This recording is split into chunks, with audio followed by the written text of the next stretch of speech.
Thank you so much for clocking in with your girl Lo. Welcome back to my channel, and today I'm introducing a new playlist on my channel called The Rabbit Hole. And this is pretty much where these are type of topics where literally we can get into a rabbit hole. We can get down a whole hole of conspiracies, of myth, of legend, not so much in my dark history playlist, but real things that actually happen in everyday life that are very current, and I want to go in a rabbit hole with you guys.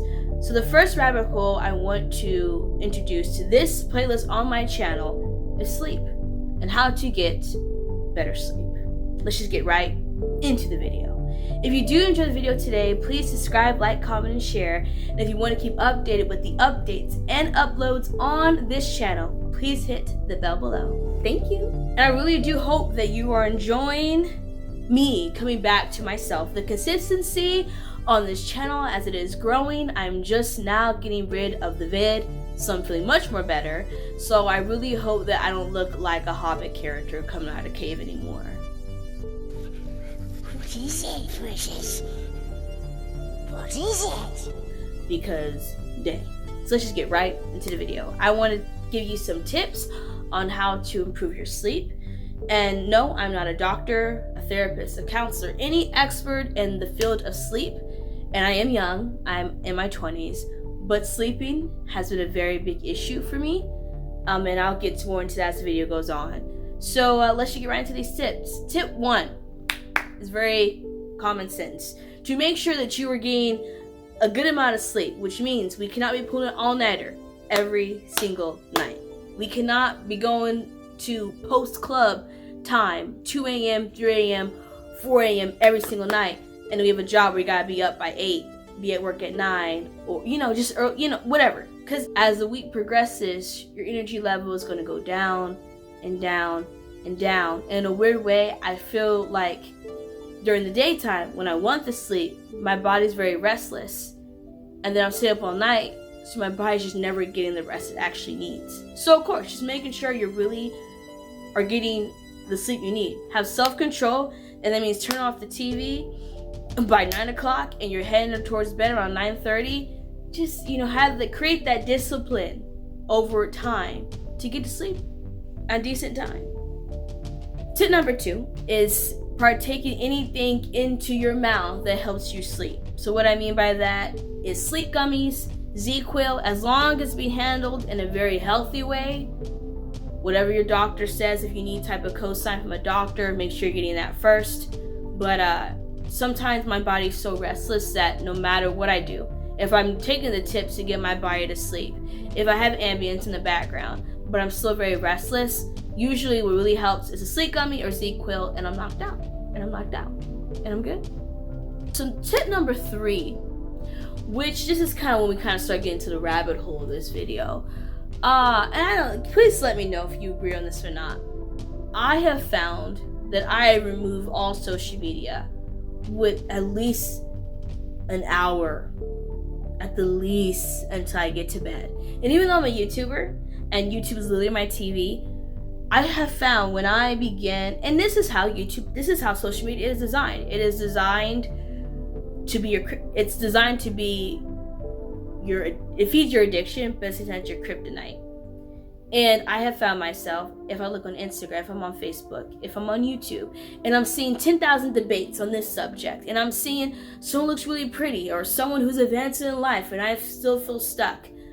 All of that, with everything else you deal with during the day, literally consumes me and tanks me before bed.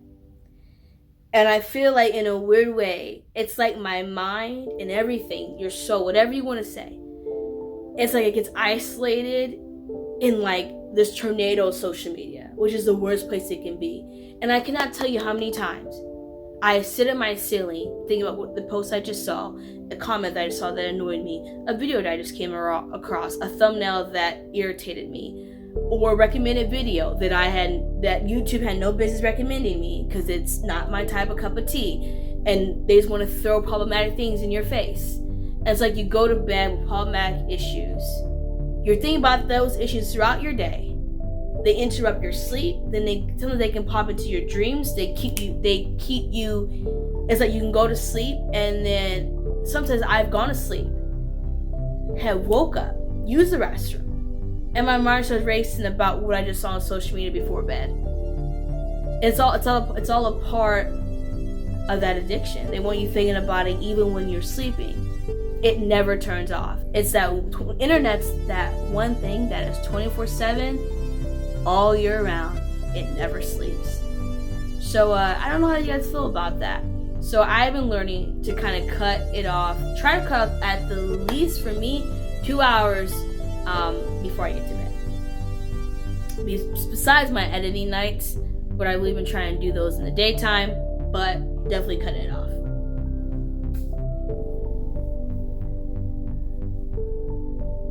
So this is kind of going out of the rabbit hole of creepiness, I guess you can say.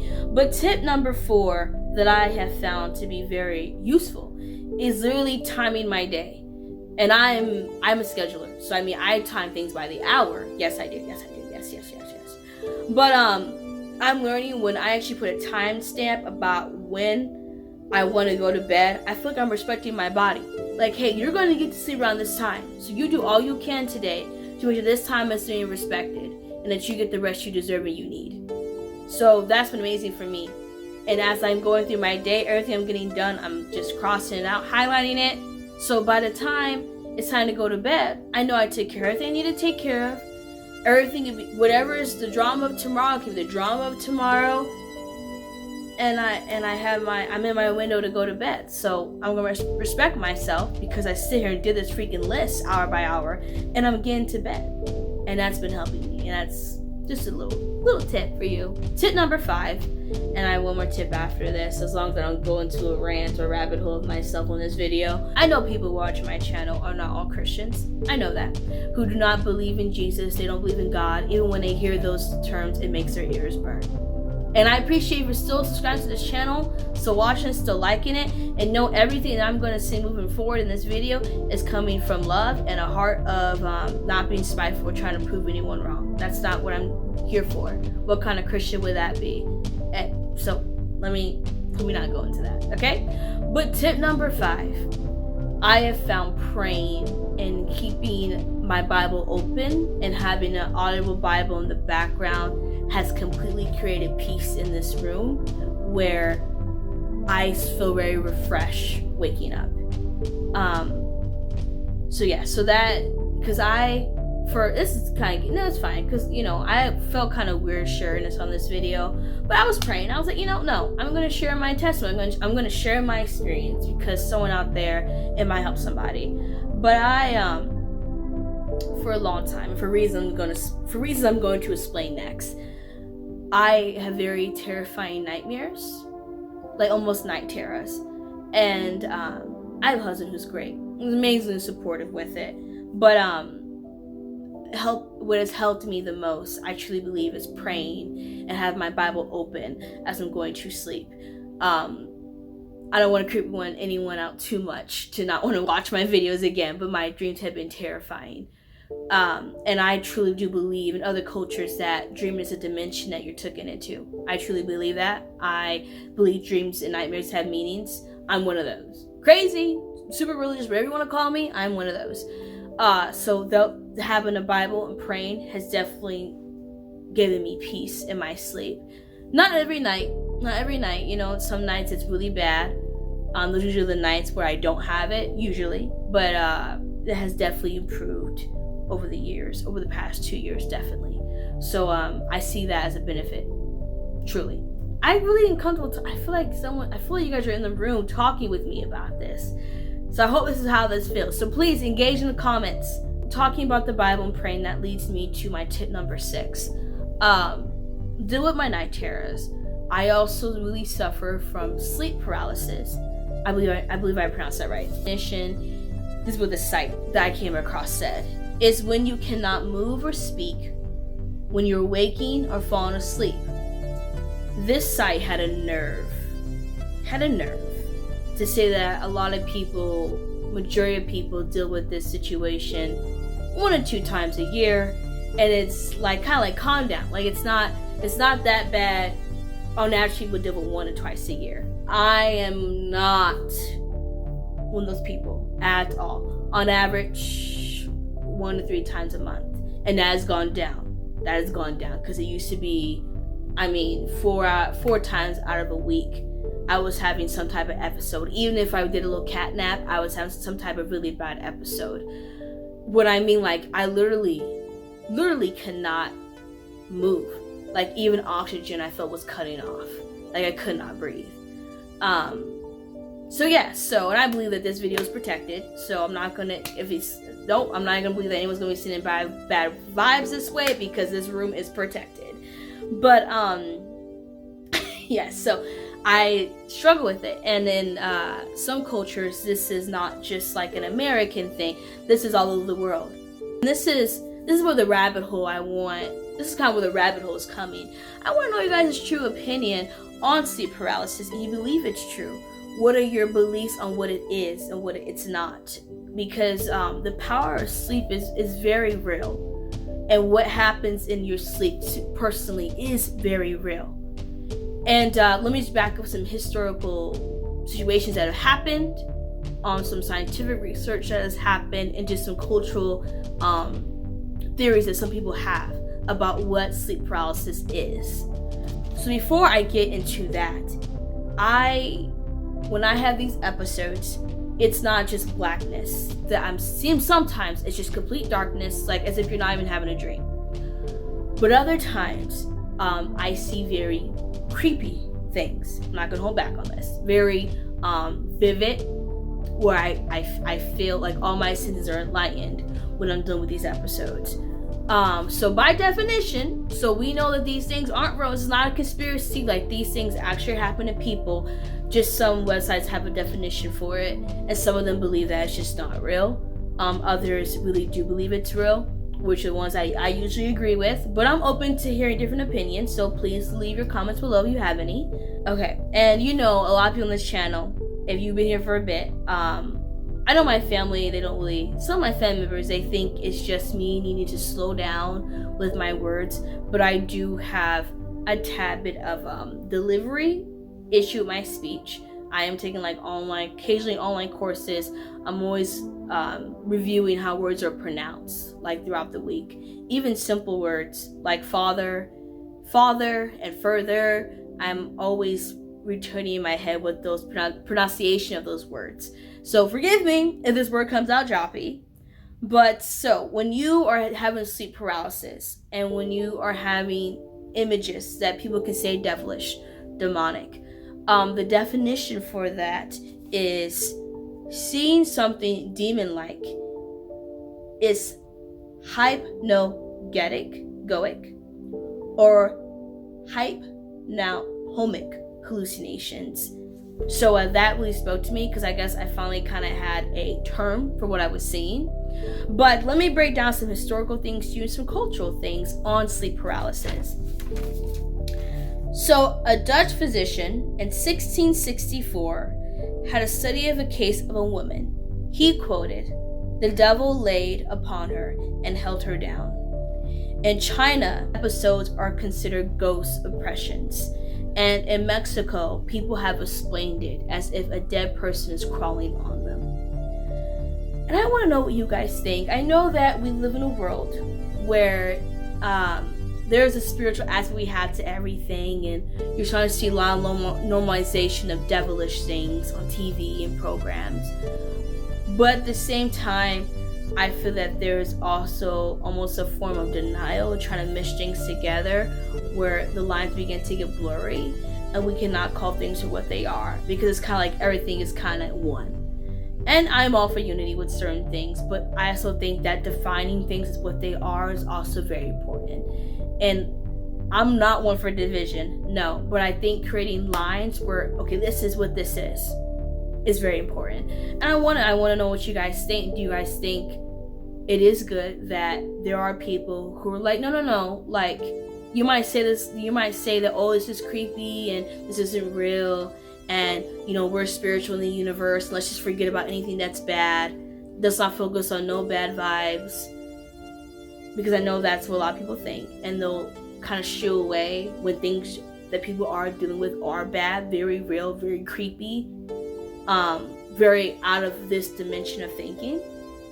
I want to know your thoughts on that. I want to know your guys' thoughts on that, if that's a true valid thing or not. I feel like I'm probably going a little but this is a rabbit hole playlist. This is what we do here. So yeah, if you feel like, I know that Billie Eilish recently, she discussed her issues with corn and pee, because I know I can't say that word on YouTube, but actresses who perform, and a lot of people deal with watching them. And a site is Blank Hub, where you can see a lot of these type of videos. But she explained that she was exposed to this around age 11, and this is around the time when she started to deal with really bad sleep paralysis and really bad night terrors, was when she was really begin to indulge in this type of watching. Like, almost, she claimed that she was pretty much addicted to it. And I know that this is going to go down a deep rabbit hole, but there, in many cultures, they believe she devils, he devils. I'm going to try to find the exact name of these creatures, but they come through sex, and they do things to people in their sleep. And it's kind of like you open this dimension and this realm when you are sleeping to have an interaction with these creatures. And a lot of people who are kind of in this field of thinking, kind of like how I am, they kind of explain Billie Eilish kind of having an interaction with this type of creature in her sleep, because she indulged in the activity of watching these things. And there is power in sex. There is power in the things that we watch. And that's why I'm so big on cutting things like social media off before I go to sleep. Honestly, like, things personally for me, and I'm gonna get more into another video on this, anything that has really high violence, high sex content, things like that, when I've had them on while I'm sleeping, that truly crossing is where I've had some of my worst episodes. So I wonder your guys' thoughts. Do you think there's a connection between what you watch and what you see in sleep? What do you think these sleep paralysis are? Do you think it's just a mind thing? You think it's just because your eyes are going back and forth really fast in your sleep that you're having these visions? Do you think they have a spiritual aspect to it, another dimension to it?